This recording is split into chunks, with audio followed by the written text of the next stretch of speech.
Has there been a trend? Has there been a theme? Has there been something that you've noticed in this game in the last decade and change that has led to Oklahoma getting the better of Texas more often than not?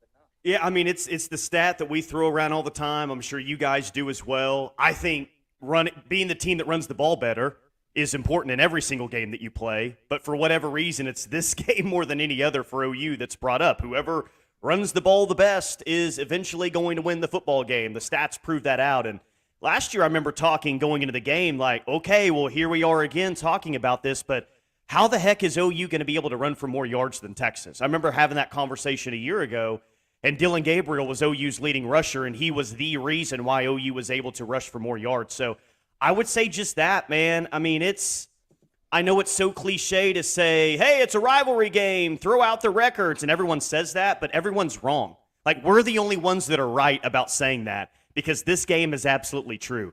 You guys have experienced the positive side of this. OU's experienced that maybe a couple of times as well, but you know, I mean, it can be very nice to come into this game as the better football team, and I think Texas is, but at the same time, when you're a big favorite, there's a lot of years where it's scary going into the game, this big of a favorite. But I'd say breaking turnovers, I mean, stats prove it out, man. That's eventually who's going to win this game. Yeah, these teams have been used to playing at 11 a.m., and this is a little different. You're playing in the middle of the afternoon, which is, I think it's a good thing for fans. I think it's a good thing for the rivalry, but the team that seems to get out to an early, we're up, we're ready to play, seems to do pretty well too. Even though during the course of the game, the ebbs and flows of the game happen so much, from the middle of the second quarter to the end of the third quarter. I think if you come out quickly, I think you have a really good chance, even though it doesn't mean that you're in the third quarter, you're winning the game. But if you come out and then you're awake and you play well early and you score early, it seems to work out pretty well for the team. I thought last year the Longhorns came out. I think it shocked everybody. I don't know, it was attitude. I don't know what it was about this team last year, but they came out of the chute and it was so lackluster. And it was like we couldn't believe that they had the enthusiasm of that game wasn't there in the first quarter whatsoever for Texas. Now they turned the ball over. They gave the ball. Oklahoma took the ball from them, but dude, there was nothing to it. The fans were jacked up. Everybody was ready to go. I know we were excited about it, but the team didn't seem to be very jacked up early. And I'm not saying that always means you're going to win, but it certainly helps in this game. 100%. I mean, you referenced last game, and that's the exact game that I was going to bring up because OU was underdog a year ago. Not as big of an underdog as they're going to be on Saturday, but it was the exact way that you would hope that Oklahoma would start a football game. Gentry Williams comes up with a big interception, jumps the route, and then a couple of plays later, Dylan Gabriel runs it in for a touchdown. So that was ideal. It got momentum immediately on OU's side, and it felt like they kept it for a large majority of the game. And as we look at Saturday, I mean, I don't know if they need an interception the second play of the game and a touchdown a few plays after, but they need something positive to happen, man. Like Texas is good. I mean, even our side, we know that Texas is a good football team, but they haven't faced adversity. Like, put Texas in some adverse situation this year, especially early on in the game. Like, this game, like, Bucky, I know that you've had kind of a unique unique kind of viewpoint to this game. But for me, I've been to a lot of college football games in my life. The momentum swings in this game they're unlike any other game that I've experienced. The highs are, man, as high as they could be watching a game. And God, the lows are just miserable and just so depressing. And if you can capture that momentum for the majority of the game, that feels like that's another key to this game. So OU's got to capture some early momentum is essentially what I'm saying. No doubt. Is that an interception? Is that an early touchdown? Is that taking the lead? Whatever that looks like, the last thing that you need to happen is that Texas, who hasn't trailed this year, one of three teams in college football that hasn't, they just roll out after a bye week. Quinn Ewers is comfortable. They're throwing the ball all around. They're doing their thing. OU's got to have the early momentum in this game like they did a year ago. Tyler, how do you see Oklahoma running the football? I mean, I know you're going to say they've had to get better. I mean, they can't get worse. They haven't been great, but they haven't been totally bad. Is there somebody now that they can really, hang their hat on that's going to be there for them, that's going to be a consistent runner? I know they're averaging like 3 yards a clip. Is there somebody that's a little better than 3 yards a clip that can get it for them? Yeah, the only problem is he's a true freshman playing quarterback. I mean, your longest run of the year is courtesy of Michael Hawkins, that touchdown run he had against Auburn. So Michael Hawkins clearly has started one game, and he's responsible for your longest run of the year by a wide margin, by the way. Yeah, we've got the same thing in the quarterback here. Yeah, He's and your longest pass. pass. He's responsible for your longest run and your longest pass. So we've been talking already this week of, well, who's more likely to be the leading rusher? And there's really only two candidates in my mind. Like, I think Tatum's probably going to play, but I really wouldn't view him as a serious candidate to be the leading rusher. Mm-hmm. It's Michael Hawkins or it's Javonte Barnes. And I think most of us are in the same camp that we think it's probably going to be Michael Hawkins because we think that he's very capable of ripping off a couple of big runs. I mean, he's your biggest home run hitter in terms of the run game right now. I don't think that he'll have the most carries. I would guess that would be Javonte Barnes. Sure. But I still think Michael Hawkins is going to be the leading rusher. Now, Bucky, you're asking me how they run the ball better. Well, I don't know this is going to happen for sure. God, I'm hoping, and everyone else around here is. I mean, they've had a pretty crap scheme here so far this year in terms of trying to run the football. Joe Klatt even called out their offensive scheme after the Tennessee game. They've just been running into a pile in the middle of the offense. They don't have a good offensive line right now. They don't have a healthy offensive line. And it felt like the entire game against Auburn, it was, all right, let's just run Javonte Barnes up the middle, and it's going to get 1 to 2 yards. Mm-hmm. We are hoping that there's more of a perimeter run game. And I think if there's more of a perimeter run game, I think they have a chance to have some success. Now, Anthony Hill, dude can run sideline to sideline, and it's not just easy as just running it to the outside against this Texas defense. But I think that they're going to see more positive results if they kind of attack the perimeter a little bit on the run game. I'm hoping that they do that, but they've got to try something different because you're right. The run game has been it's been a disaster this year, kind of like the rest of the offense. Tyler McComas from the Ref in Norman joining us here on Texas Sports Unfiltered. Tyler, real quick question here. Do you guys call Michael Hawkins Jr. Mike Hawk for short?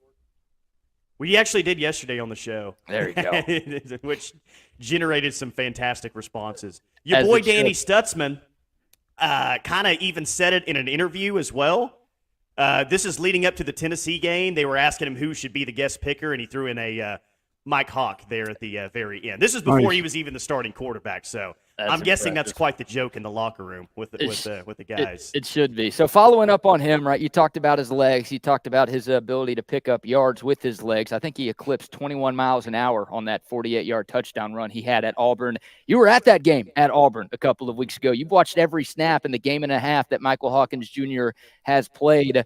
Do you think he's ready for this moment? What do you like about his game, and what concerns you going into this matchup against Texas?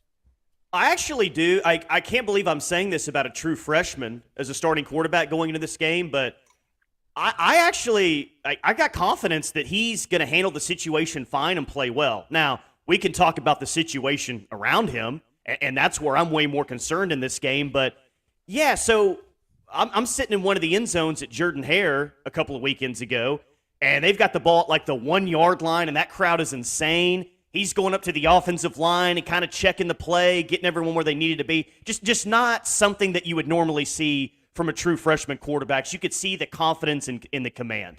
So what do I like about his game? I mean, he's just added a spark to this offense. Like Jackson Arnold was bad, guys, and I'm sure you watched the Tennessee game. It's not just the fact that he turned the ball over 3 times. It's those were kind of Brock Purdy-esque turnovers that he had in the first half of that football game. They're just bad. So he adds a spark to this offense. I think the offense has kind of fed off of that, and people are like, hey, I respect the fact that he'll go airborne and land on his head by the goal line. I respect the fact that on a 2-point play, he'll get to the outside and he'll put his body on the line and try to get that 2-point conversion. Now, I don't think you want that happening every single week, but he's a big play guy with a lot of confidence. And normally when you're talking about a true freshman quarterback, especially – the games that he's played in are against SEC opponents. Normally you're talking about, okay, well, we can live with the high-level plays, but we're also going to have to live with the turnovers. And that's probably what I've been impressed with him so far the most is he is running around, landing on his head, going airborne.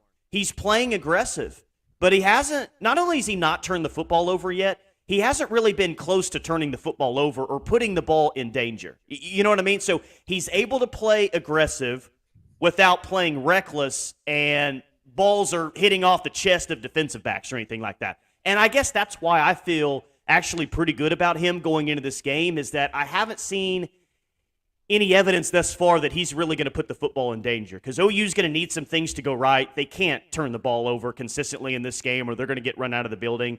So I like him in the vertical passing game. I think he's their best chance to have some sort of run game. I like him. I don't love the situation around him, but I do think that Michael Hawkins in time's got a chance to be pretty good quarterback here at OU. Yeah, I think he'll have to make sure, Tyler, that he and his wide receivers are on the same page. You know, I mean, last year when Farouk was catching the ball and shaking up everybody, their timing was fantastic. But here's a young guy who's now got another extra week in him to get used to wide receivers. But those guys have to be good. This isn't the same secondary that they played against last year. This group is much, much better. I mean, much, much, much, much better than what that the Sooners saw last year. Last year's secondary was abysmal, to say the least. That was not a very good group. It wasn't well coached. The scheme was awful in the back, and especially in that game at the end of the football game. But during the course of the season, not just that football game, all year long last year, this group was ranked so high. I mean, they couldn't even get any closer to being off the board.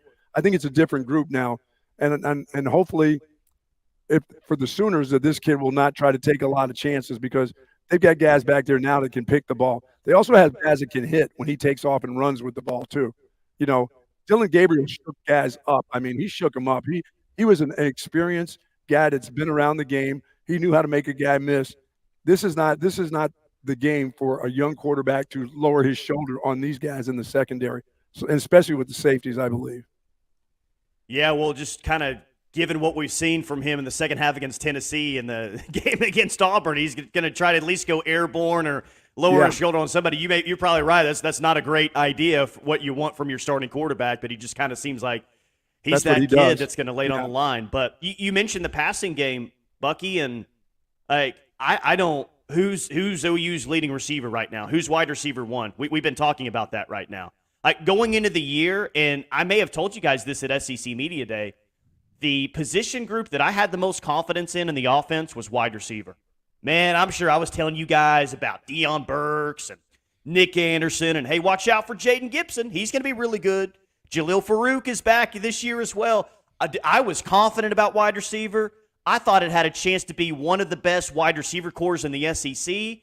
And a few days until this game, I am most concerned with wide receiver than any other position going into this game. Because I don't know who they throw to. Like the 5 wide receivers that I would have predicted before the year that are 1 through 5 your best, none of those guys are going to play. At least I don't think that Deion Burks is going to play on Saturday. So what are your realistic options up to this point? Well, you've got J.J. Hester, who had a really tough opening game with a lot of drops. He came back against Auburn with 2 massive catches in that game, including the deep ball that got kind of everything going for the comeback. Or you got your old pal, Brennan Thompson, on the outside, hopefully getting behind a defense and going to score a touchdown. Or you have Bauer Sharp at tight end.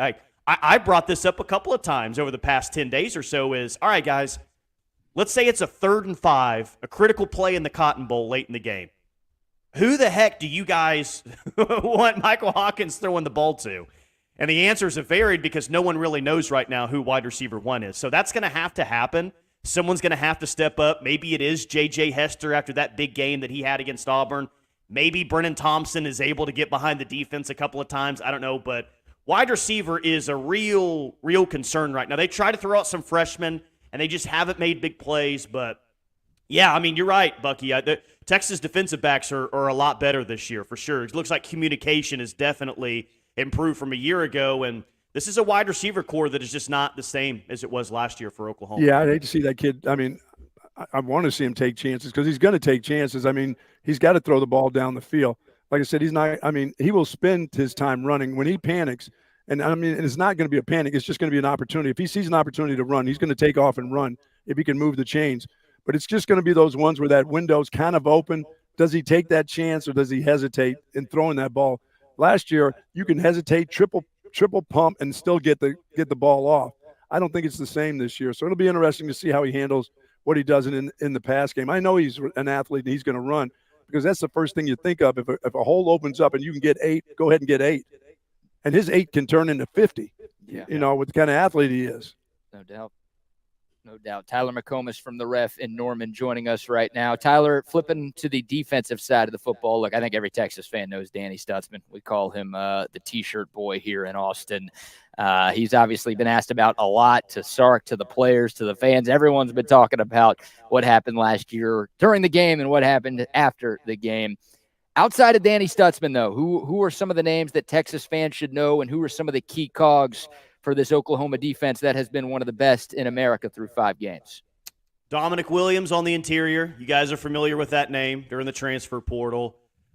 Kip Lewis, another linebacker next to Danny. He had the pick 6 at Auburn. We call it the Kip 6 there. A little Sooner Magic there on the Plains was nice. Oh, that's what Sooner Magic is. Yeah, that's what it is.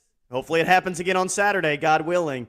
You've got Robert Spears Jennings. You guys probably know more about Billy Bowman, or maybe even Peyton Bowen, state of Texas kid who was a former 5-star. But RSJ, Robert Spears Jennings, is a safety, and he's been one of the better safeties in the SEC thus far. So I can actually name a lot of names. Jaden Jackson, an interior defensive lineman, true freshman, who's played very, very well. R. Mason Thomas is another big name. Every time the game has gotten close, and OU has played essentially a close game every single week outside the Temple game this year, that dude comes alive, man, and he looks like Julius Peppers from the outside. There's a lot of names defensively. I mean, this is the best defense easily that OU's had in over a decade. I mean, it's been a while since they've been this good at all 3 levels of the defense. And I didn't question that about linebacker coming into the year. I didn't question that about the secondary coming into the year. My only question was, all right, do they get a consistent pass rush? Are they good on the interior of the defensive line? The defensive line coming together really is kind of the final piece of this defense being legit, being elite.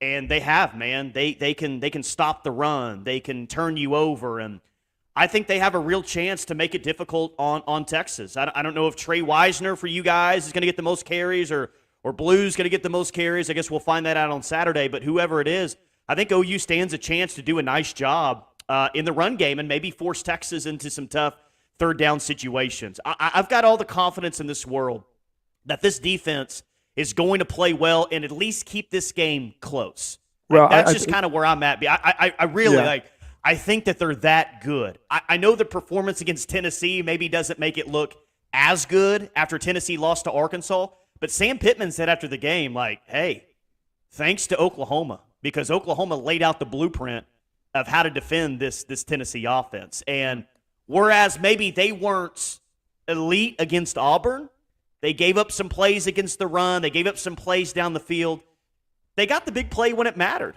They got the biggest play of the year so far in the Kip 6. And that's been kind of a trait that we've seen for the past couple of years, is even when the defense maybe uncharacteristically gives up some plays on the ground or gives up some plays through the air, they're always able to rally back and come up with a big defensive play, whether it's a goal line stand, whether it's a pick 6, an interception. It's the best defense you've had in a long, long time. It's just a shame that they don't have an offense to match